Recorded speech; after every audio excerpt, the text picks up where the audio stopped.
Di situ mulai ada akidah-akidah yang bercanggah dengan akidahnya Abul Hasan Al-Asy'ari. Apa yang ditetapkan oleh Abul Hasan Al-Asy'ari, ya, antara lain berupa sifat-sifat Allah, seperti Allah punya wajah, punya dua tangan, punya dua mata, dan itu beliau nisbatkan kepada ahlul sunnah wa ashabul hadis.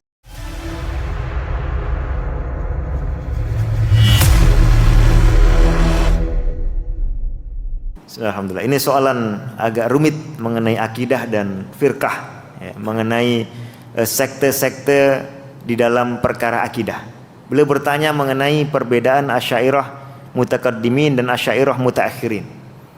Jadi Asy'ariyah itu sebutan untuk orang-orang yang berafiliasi, artinya menisbatkan dirinya atau dinisbatkan kepada Abul Hasan Ali bin Ismail Al-Asy'ari rahimahullah, salah satu tokoh yang mendalami kajian akidah, tetapi hidup selama 40 tahun di lingkungan Mu'tazilah, kemudian menyatakan diri bertobat, ingin mengikuti Ahlus Sunnah wal Jamaah, ingin mengikuti Ahlus Sunnah wa ashabul hadis, ya.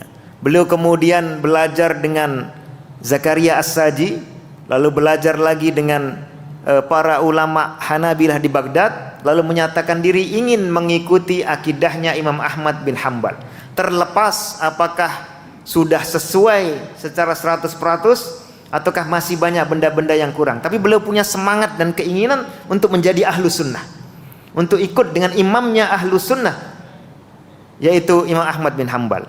Lalu kemudian beliau punya banyak murid, ya, seperti Ibnu Mujahid At-Ta'i, seperti Ibnu Mahdi At-Tabari, seperti Ibnu Khafif, ya, dan beberapa murid yang lain. Lalu murid-murid ini punya murid-murid lagi, antara lain yang terkenal adalah Al-Qadhi Abu Bakar Al-Baqillani, seorang ahli usul fikih di madhab Maliki.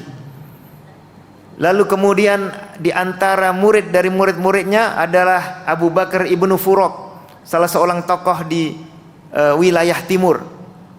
Kemudian setelah mereka, sedikit bersamaan dengan mereka ada semisal Imam Al-Muhaddis Imam Al-Baihaqi. Inilah kalangan yang disebut sebagai mutaqaddimin, artinya Asy'ariyah generasi awal, ya. Kemudian setelah itu ada tokoh Abul Ma'ali Abdul Malik Al-Juwaini. Beliau putra dari Abu Muhammad Al-Juwaini. Ini tokoh yang kemudian mulai fase baru Asy'ariyah, menulis Al-Irsyad, menulis Asy-Syamil. Di situ mulai ada akidah-akidah yang bercanggah dengan akidahnya Abul Hasan Al-Asy'ari.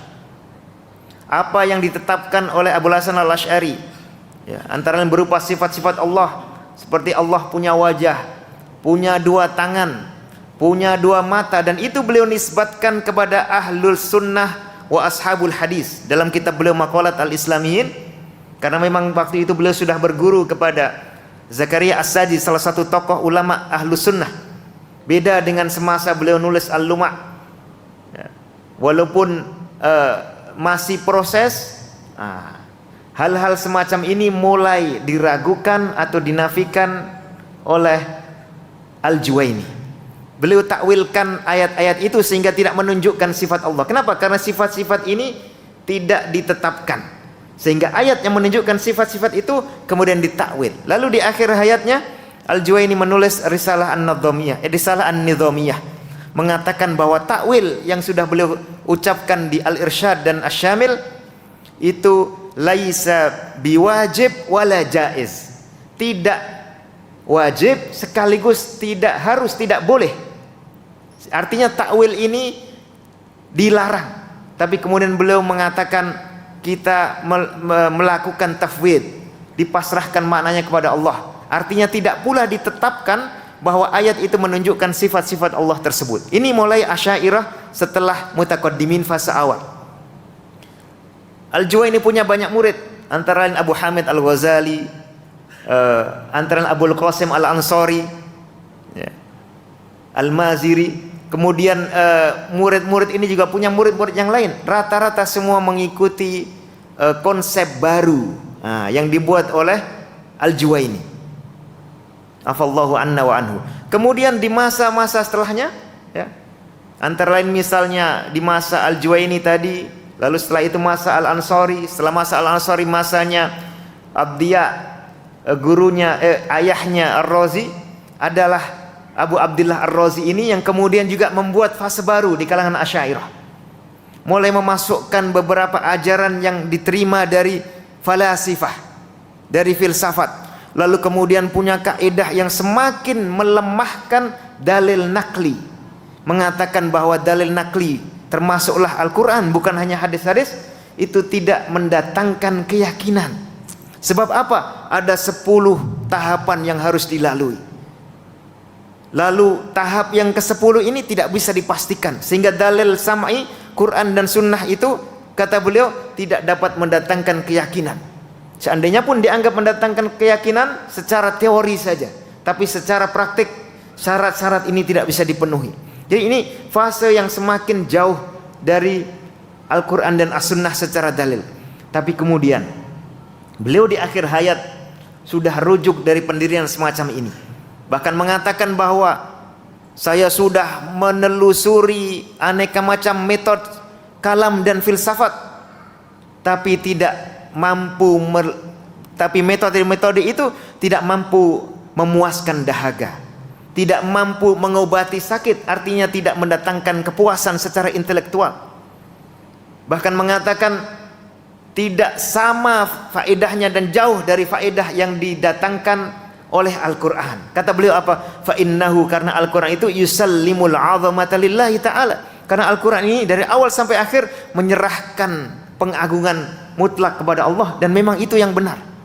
Orang kalau membandingkan akidah bertahun-tahun, kalau dia sampai kepada kebenaran, ujung-ujungnya adalah menyatakan bahwa memang Allah Subhanahu wa taala Maha Agung. Nah, Al-Quran langsung tiba di akhir. Al-Quran tidak menyuruh kita mencari bukti adanya Allah, karena itu sudah ditanamkan dalam fitrah.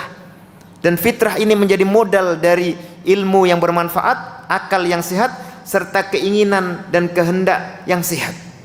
Ini sudah ada, sehingga tidak perlulah kita mencari bukti adanya Allah. Adanya Allah sudah kita yakini, diyakini oleh setiap akil baligh yang fitrahnya masih terjaga. Akalnya pun menunjukkan itu, perasaannya pun mengarahkan ke sana, menunjukkan bahwa dia maha perlu, sehingga di sana pastilah ada zat Allah di atas langit sana, walaupun dia belum tahu nama-namanya, belum tahu rincian sifat-sifatnya, tapi sudah tahu adanya Allah Azza wa Jalla yang kemudian layak untuk dia cintai dan dia agungkan.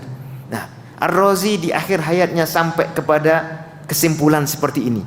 Lalu beliau mengatakan, Iqra' fil isbat, kalau kita menetapkan sifat Allah, bacalah ayat Ar-Rahmanu ala al-arsyistawa.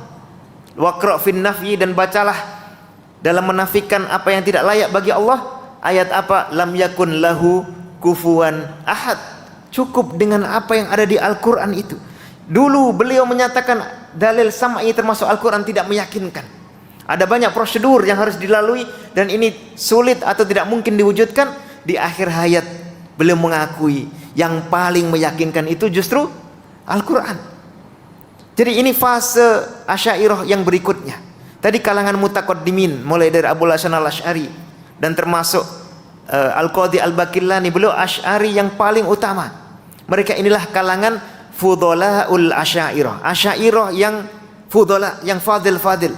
Walaupun banyak akidahnya yang masih belum sesuai dengan Ahlus Sunnah dalam masalah takdir, dalam masalah perbuatan Allah, dan beberapa masalah kecil, tapi mereka sudah menunjukkan semangat besar untuk mengikuti Ahlus Sunnah, khususnya Abu Bakar Al-Baqillani dan khususnya lagi Abu Hasan Al-Asy'ari.